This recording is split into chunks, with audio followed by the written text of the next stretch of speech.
If your horn doesn't work, and whenever you're driving or the vehicle is on, if your airbag light is flashing, it's probably going to be your clock spring. So your clock spring is bad.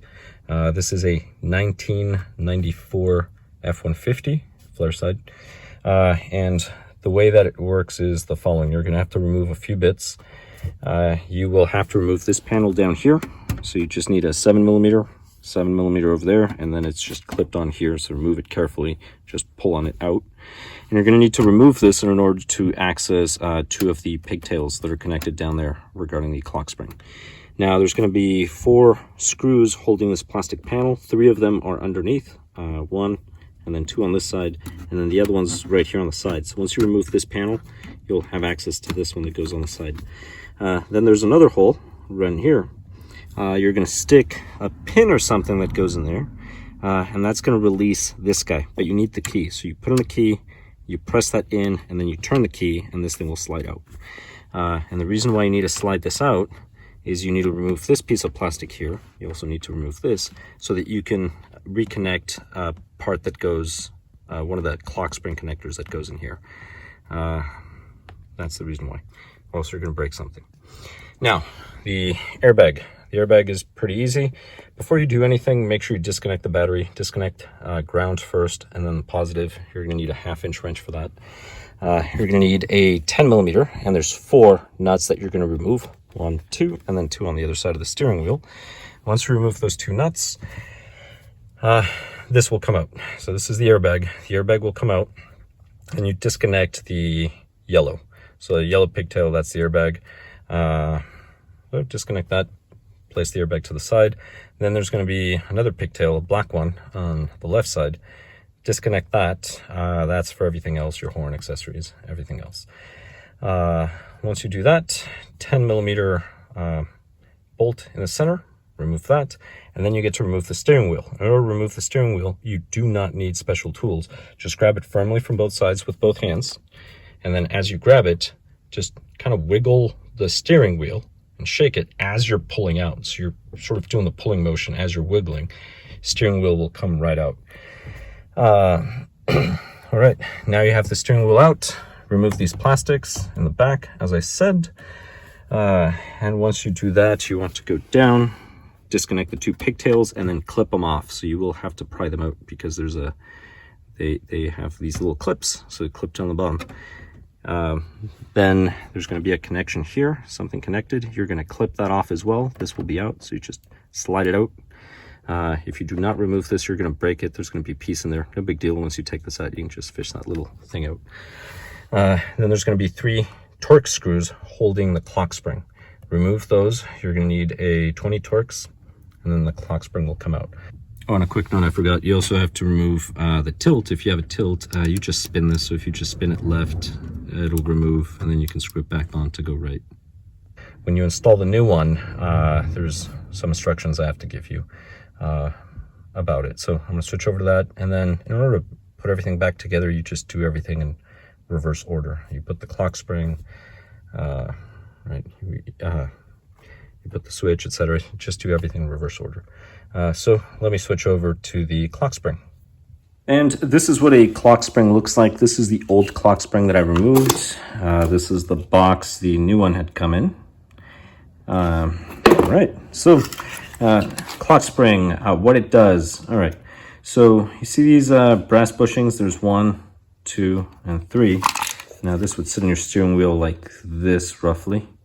No, actually it goes like this. No, it does go like this.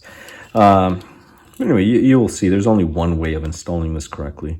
And what this does is this allows everything to spin left or right without breaking the wires, although wires can break eventually. If you remove the shaft of the steering, say you're replacing the gearbox, and somebody spins the steering wheel, you could break the clock spring. So that's something to keep in mind. So if you're working with if you're replacing the gearbox, or the steering box, just put a weight on your steering wheel so that it keeps it in one spot. And that way, once you separate the two, nobody accidentally spins it or it doesn't spin on its own somehow.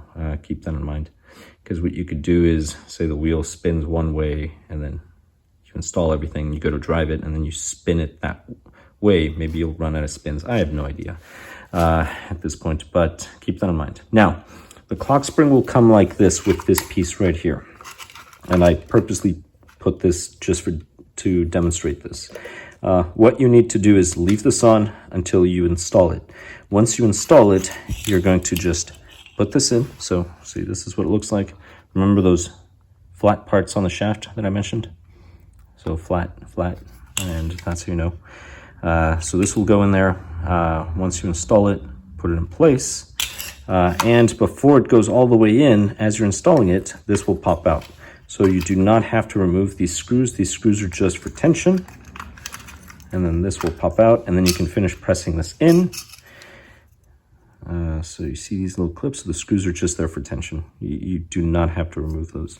This will just pop out. So this will be now in the shaft, fixed to the shaft.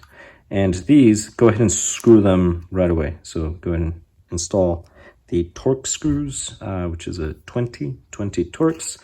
And that's it. And then this will go to your airbag. This will go to your accessories, horn, everything else.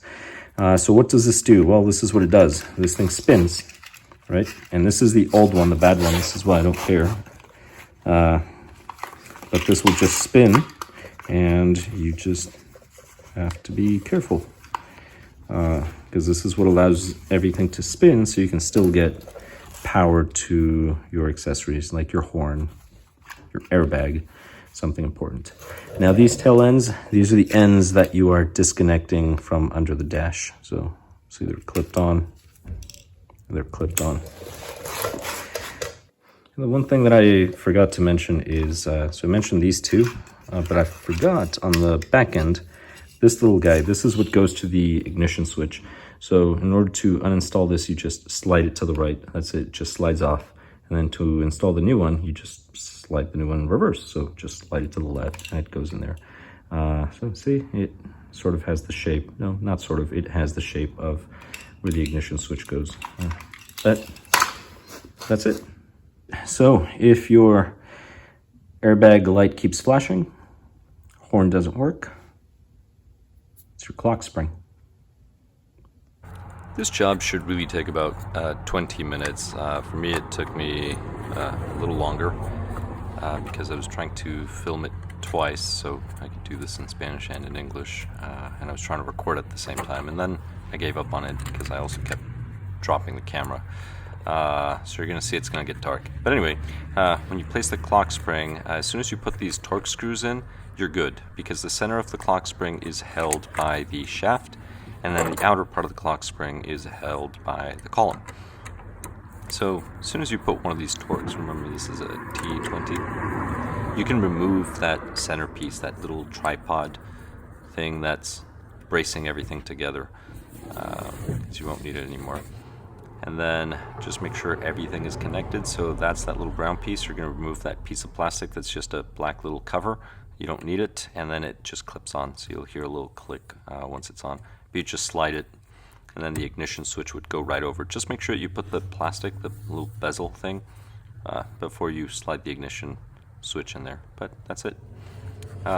Now, the next step is to make sure that the wires are secured by those fasteners or clips, and then toward the bottom they sort of clip in. There's some perforations in there where a clip slides in, and just make sure they're connected. Remember to make sure your battery is not connected. But back to the steering wheel, remember that little flat area that I told you, so there's no teeth in that area. The other side's going to have teeth. So here in the steering wheel you have that flat area and then teeth all on the other side. But if you look at the shaft's going to have that same, so it's going to have that flat area on the top, flat area on the bottom, and then no teeth on the right side, as you can see, just those 3 teeth above and below. But the opposite side, the left side, is full of teeth, top to bottom. So there's no way you can really screw this up unless you try. But again, have a professional do this as a job for a professional. If not, you're doing it at your own risk. But now watch.